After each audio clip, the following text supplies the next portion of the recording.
So Australia said yes to same-sex marriage. The results were announced today by the Australian Bureau of Statistics to much fanfare. And naturally, all sides of government use the opportunity to signal some virtue and distract from the ongoing citizenship debacle. Now, this video is not going to touch on what this means for religious freedoms or anything like that. I might have something to say on that when we get a look at the final bill that gets voted on, which is supposed to happen before Christmas. I'm just going to give you the results and hopefully pull out a few interesting data points. So in answer to the question, should the law be changed to allow same-sex couples to marry?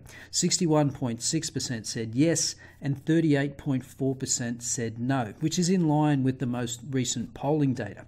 All states and territories recorded a yes response, with the ACT having the highest yes response rate of 74%. The overall participation rate was 79.5%, or approximately 12.7 million people out of a total of 16 million eligible participants. So that's high, given that this was a voluntary survey. If only we could convince the government to make elections voluntary. Slightly more females completed the survey than males, and the difference was more pronounced in younger age groups. The difference between males and females was about 7% for those in their 20s, and the gap closed the higher the age group. And for the three categories over the age of 75, more men completed the survey. Now, when you drill down further on how federal electoral divisions responded, you can get some interesting data points. So of the 150 federal electoral divisions, 133 recorded a majority yes vote and 17 a majority no vote. And of particular interest are those majority no electorates. Of the top 12 majority no voting electorates, 10 are in New South Wales, and almost all of them are in Western Sydney, shown here on the map provided by the ABS. The dark orange electorate next to Watson is Blaxland. For some reason, the label doesn't show up. And what do all these electorates have in common? Well, I think they are what you would call some of the most ethnically diverse electorates. Take Blaxland, for example, stomping ground of the former Prime Minister Paul Keating. It had the highest majority no vote of 74%. 72% of Blaxland residents had both parents born overseas. The most common religion is Islam at 29%, and the most common language other than English is Arabic at 20%. Next door is the electorate of Watson with the second highest majority no vote. As in Blaxland, 72% of residents' parents were born overseas. Catholic and Islam share the most popular religion at 23.4%, and Arabic is the most spoken language other than English at 17%.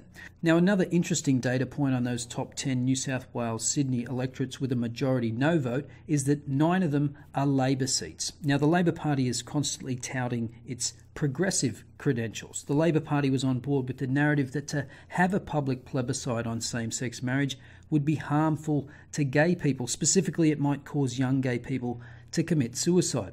Well, I wonder how the Honourable Member of Blaxland, Jason Clare of the Australian Labor Party, intends to represent the wishes of his electorate, in which almost 3/4 of residents supported the no case. Mark Latham has recently been critical of the creation of cultural enclaves in Western Sydney, where there is a lack of integration and English speaking skills from many of the residents.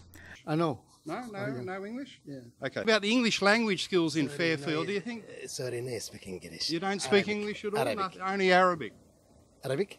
No, I've got no Arabic. English language skills in Fairfield, do you think they're very good? Very good. Chinese. Chinese, yeah. Mandarin. Yeah, how many people do you think speak English here in Fairfield? No. No good for you? No speaking English. No. Okay, thank you very much. Thanks for your time. In Fairfield, do you think many people here are speaking English? No English. Syrian. No. Syrian or Arabic? Oh, yes. Right. Okay. Oh, thanks for your time. Cheers. Language skills here in Fairfield, do you think? No speak English. No speak English? No speak. Okay. Speaking English up to a decent standard? I don't know speak English well. You don't? My language is Arabic. Arabic, okay. First language. Yeah, okay. Oh, where did you come from? I'm coming in Syria. Syria. Before 32 years. Exactly. Okay. Thank you. Language skills here in Fairfield. Arabic. Not speaking No, English? No English today? Okay, thank you. No English. No English. That in turn has led to strong rebukes from Labor politicians such as the member for McMahon, Chris Bowen. Mark Latham's been coming into Fairfield City lately, saying that multiculturalism doesn't work. Now, I wasn't going to respond to Mark Latham. What he's after is attention. But I don't care what he says about me. I care what he says about my community. People who've come to Australia for years now have put up with people like Mark Latham criticising them for not speaking English. The Greeks, the Italians, the Polish, the Chinese, Vietnamese. They learn English, they worked hard, and they make a great contribution to Australia. The fact of the matter is, Australia has been built in multiculturalism, one of the most successful multicultural countries in the world. And right here in Fairfield, we live it and breathe it every day. And the people here don't need Mark Latham telling them what to think. Now, obviously, there are more issues than same-sex marriage for voters to consider when voting at a federal election, but it does represent an interesting conundrum for the ALP, which pushes a progressive platform in areas where large portions of the population are socially conservative. But social issues like gay marriage are a timely reminder for identitarians that particular types of diversity don't necessarily align with progressive causes.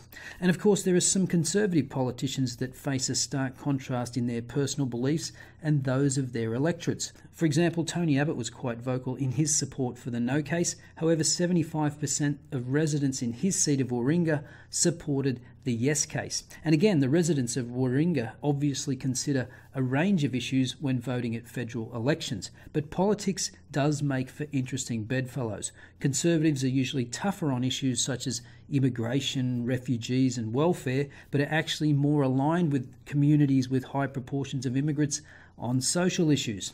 Anyway, we're told that the Parliament is keen to get a bill passed before Christmas on same-sex marriage. It will be interesting to see how much political wrangling will take place with respect to protecting religious freedoms, but I for one hope it gets done before Christmas so our politicians can focus on more important issues that affect the majority of Australians.